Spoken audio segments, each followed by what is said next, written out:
Assalamualaikum warahmatullahi wabarakatuh. Hari Kamis nih tanggal 20 Maret.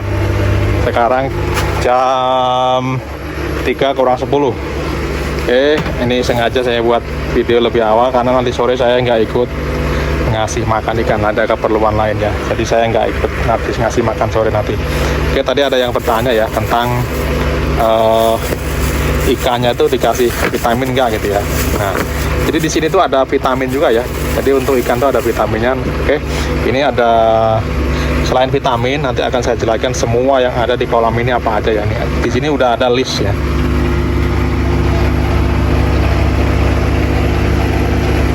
Ini ada 16 item nanti yang akan saya coba kenalkan ya. Oke, yang pertama ini ya. Nih. Yang pertama adalah vitamin.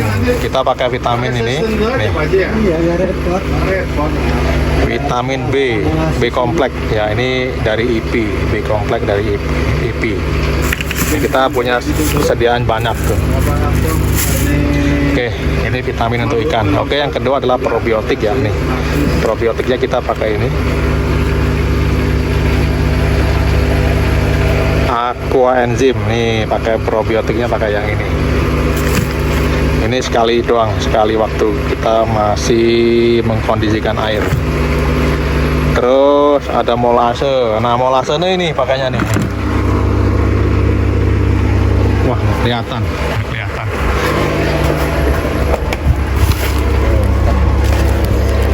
Nah, ini molasenya. Ya, ini.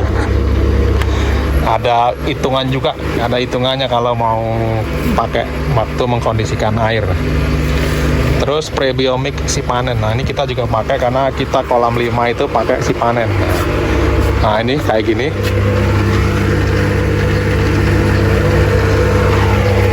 Prebiomic ya. Jadi kalau nggak pakai molase pakainya itu. Pakainya prebiomix. Oke. Nomor 4 udah nih. Berikutnya pakan. Oke, pakan ya. Kalau pakan kita pakainya ini SPLA ya, nih mereknya ini. SPLA 12 nomor 3 nih. Nomor 3 itu nomor yang besar. Ya, ini produksi si apa namanya? Produsennya lupa saya. Apa ya, lupa. Terus ini proteinnya 32 ya, protein 32%. Berikutnya aerator. Nah, ini aerator kita punya 3, ini 2, ini 1. Ini aeratornya mereknya ini.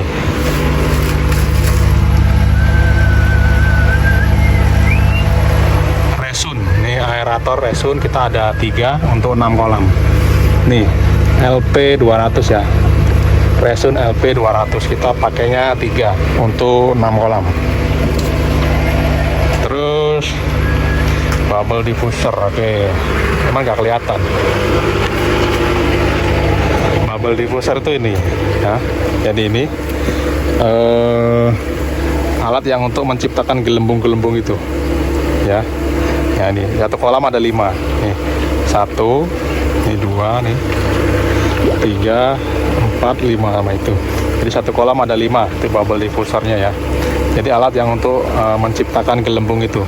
Jadi udara dari aerator ditiup terus dimasukkan ke bubble diffuser ini. Jadinya itu oksigen ya. Oke, itu. Terus kita juga ada genset ya. Ini kalau kan ini penting ya. Jadi apa, listrik itu penting sekali. Jadi kalau listriknya mati kita nyalakan genset. Ini kita pakai genset ini. Ini gensetnya ini. Nah, ini Tiger 300. Nah, itu gensetnya ya. Kita pakai Tiger 300. Oke, berikutnya adalah pipa. Oke. Di sini ada 3 pipa. Pertama yang keluar dari aerator itu adalah 0,5 inci. Terus habis itu masuk ke pipa yang besar itu, masuk ke namanya reducer ya. Reducer. Jadi ngurangi tekanan itu 2 inci, 2 in.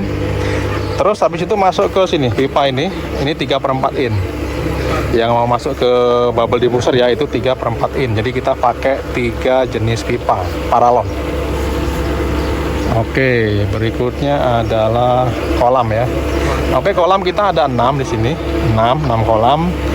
Satu kolam itu diameternya 3 meter, terus tingginya ini sekitar tingginya sekitar 1 meter, tinggi airnya 80 cm.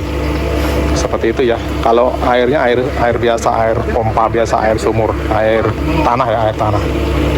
Oke, terus padat tebar. Nah, kita padat tebar ini satu kolamnya ini adalah 1000 ekor. Jadi ini padat tebar kalau dihitung secara matematik, secara rumus, ketemunya di angka 177 ekor per meter. Jadi cukup padat. Bisa dibilang ini tebarnya tebar ekstrim ya, tebar ekstrim. Jadi lebih dari 100 ekor per meter ya. Ini ekstrim sekali ya, sangat padat. Oke, berikutnya adalah token ya. Kita pakai aerator 3 nih. Itu satunya itu wattnya itu 230 watt. Nyala 24 jam. Sekarang ini nyala hampir 3 bulan, itu non-stop ya, non-stop nyalanya. Itu token kebutuhan kita sekitar 500 sampai 550 per bulan, seperti itu. Jadi untuk aerator dan juga untuk pompa, kita punya submersible pump. Itu fungsinya untuk mengairi kolam-kolam ini. Nah, kebutuhannya sekitar segitu, 550.000 per bulan. Oke, habis itu berikutnya adalah pumpsible. Jadi kita punya ini ya, pompa ya, pompa submersible. Jadi itu kegunaannya untuk mengisi kolam ini dengan air ya.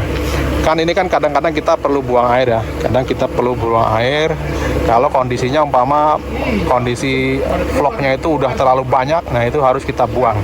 Harus kita buang, terus kita isi dengan air yang baru. Nah itu kita pakai pompa itu, submersible. Oke, segitu ya. Berikutnya adalah paranet ya. Ini paranet. Jadi atapnya ini paranet ya. Jadi kalau hujan juga nggak terlalu langsung masuk ke kolam, cuman masuk juga sih, airnya masuk juga ya, seperti itu. Kalau panas juga nggak terlalu panas ya, seperti itu. Jadi ini cuman pakai paranet ya, nggak pakai atap yang bisa nahan air. Kita cuman pakai paranet seperti itu. Ini bentuknya seperti ini. Oke, tinggal sedikit lagi pH meter. Oke, kita pakai pH meter juga ya. Itu fungsinya untuk mengukur pH. Jadi pH itu pH ikan nila itu 6,8 sampai 7,5. Ini bentuknya seperti ini, sebentar.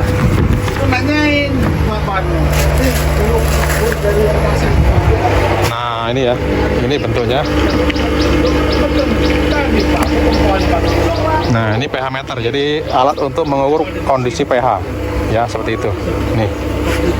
Ini harus ada ya. Jadi kondisi ikan terpantau, kondisi airnya. Oke, setelah pH itu tinggal satu lagi, yaitu timbangan ya. Nih. Ini timbangan. Jadi timbangan itu fungsinya kalau udah waktunya panen atau ngukur pakan.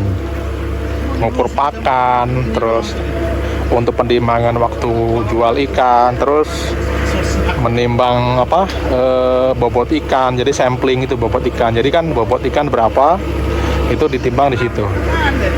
Karena pengukuran bobot ikan itu penting ya. Jadi supaya mengetahui kebutuhan pakan per harinya itu berapa.